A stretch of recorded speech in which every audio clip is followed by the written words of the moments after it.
Thanks, Josh. Man, I'm kind of partial to that song. That's my favorite on the album, so thank you. Did you guys see him play that on SNL a few weeks ago? Couple head bobs. And Pure Comedy was like, I still get chills. I've watched it probably 10 times now from that performance. No kidding. Yeah. Thanks, man. I barely made it through one viewing of that. I was asking myself when I turned into like hipster Skeletor's nephew. Well, for what it's worth, you nailed it that night. Oh, great. So there's that. You've come through this studio behind Fear Fun. You've come through behind I Love You, Honey Bear, and now Pure Comedy. So thank you. Yeah. So much for being a part of the Skype studio and what the music that you've shared. I was checking out this album cover. I was watching the unveil of the Super Mega Deluxe that you did on Facebook. That's the one I was hoping for. Oh, yeah. You got the. I'll take it though. You got the third world one. The third world one. I was reading this quote about cartoons because I don't know if you guys can see it very well. Ed Steed, who does work with the New York Observer. New Yorker Magazine. New Yorker Magazine yeah. Has the art on the album. And I read this about cartoons either make the strange familiar or the familiar strange. Oh. Would you say that kind of relates to what he's doing? And how did you and Ed come to be together? How did we start dating? Yes. Well, Ed is just, I mean, I've always had, I wanted to be a cartoonist. Up until about 6 weeks ago. And I just, I've always had this relationship to cartoons. I think for that reason, I think that's a really, really perfect articulation of what it is about. There's always something kind of like grotesque in the normal. And yeah. But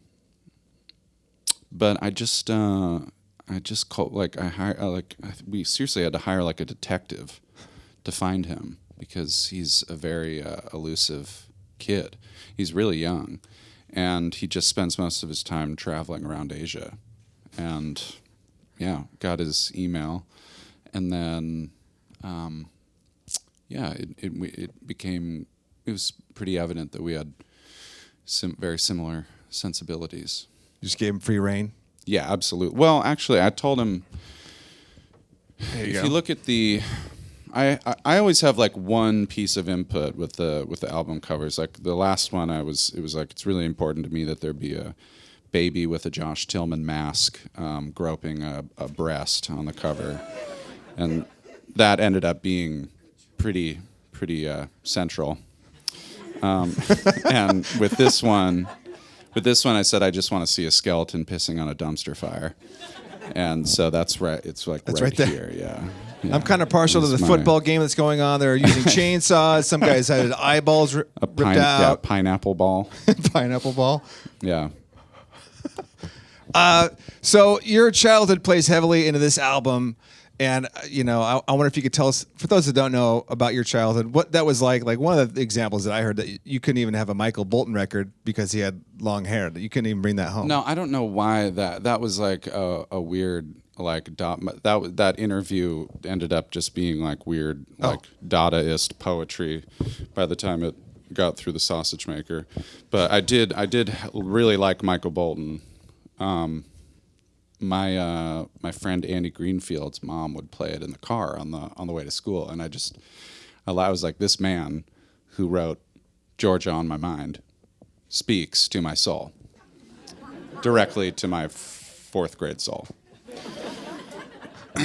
And Michael Bolton was ruined for me forever. My parents, like, I remember there being like, with some albums there was like an interim phase where the album, my parents would attempt to integrate it into our spiritual lives, and I was listening to it with my dad in the car, and this was like maybe the week that I got it, and we were listening to Why Can't We Be Lovers If We Can't Be Friends, and my dad going, do you know what lovers are?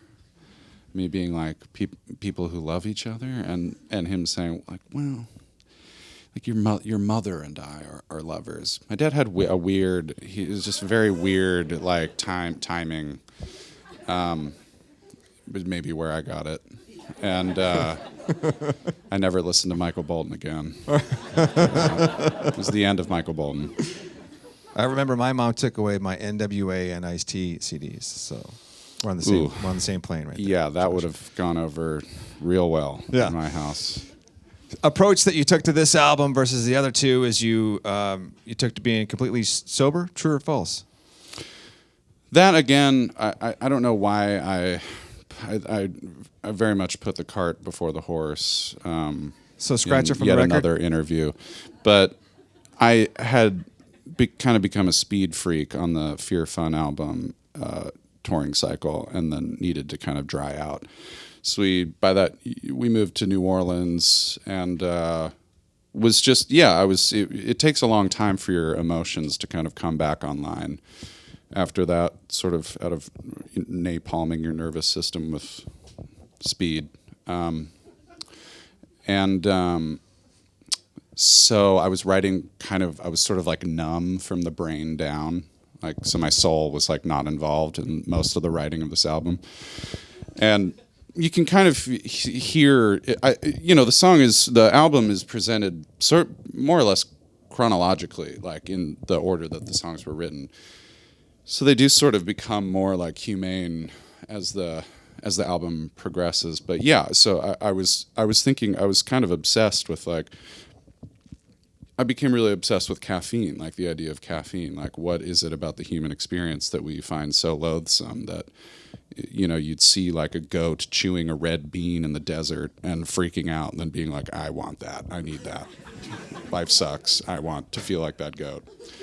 And then spending generations like trying to figure out how to extract caffeine from whatever. So I was thinking a lot about consciousness and numbness and all that stuff. And that, this themes really came out in the writing, like on like the memo and Pure Comedy and stuff. Yeah, it's a beautiful record. Leaving LA, every time I put it on, you can't half-ass that record.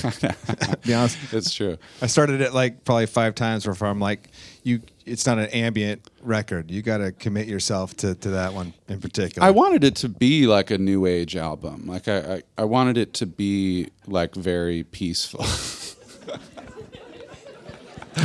You're like, no, you're like, what is going on? Like, I am never letting you bring me to Kink 101.9 again. No, but I did. I wanted a juxtaposition sort of these like kind of this sort of relentlessly bleak themes with like a very peaceful like ambience to it, But I also have weird instincts in terms of like what to me, Leaving LA is sort of a song that you can get lost in, and yet I'm like screaming at you the whole time. Yeah. It's different strokes. Yeah. Well, this is the part of the show where I shut up, and Father John Misty's going to play some more. Back in August with the Project Paps, you'll be back in Portland then. So thank you for coming and playing for us. Thanks, everybody. Father John Misty. I'll take my record back.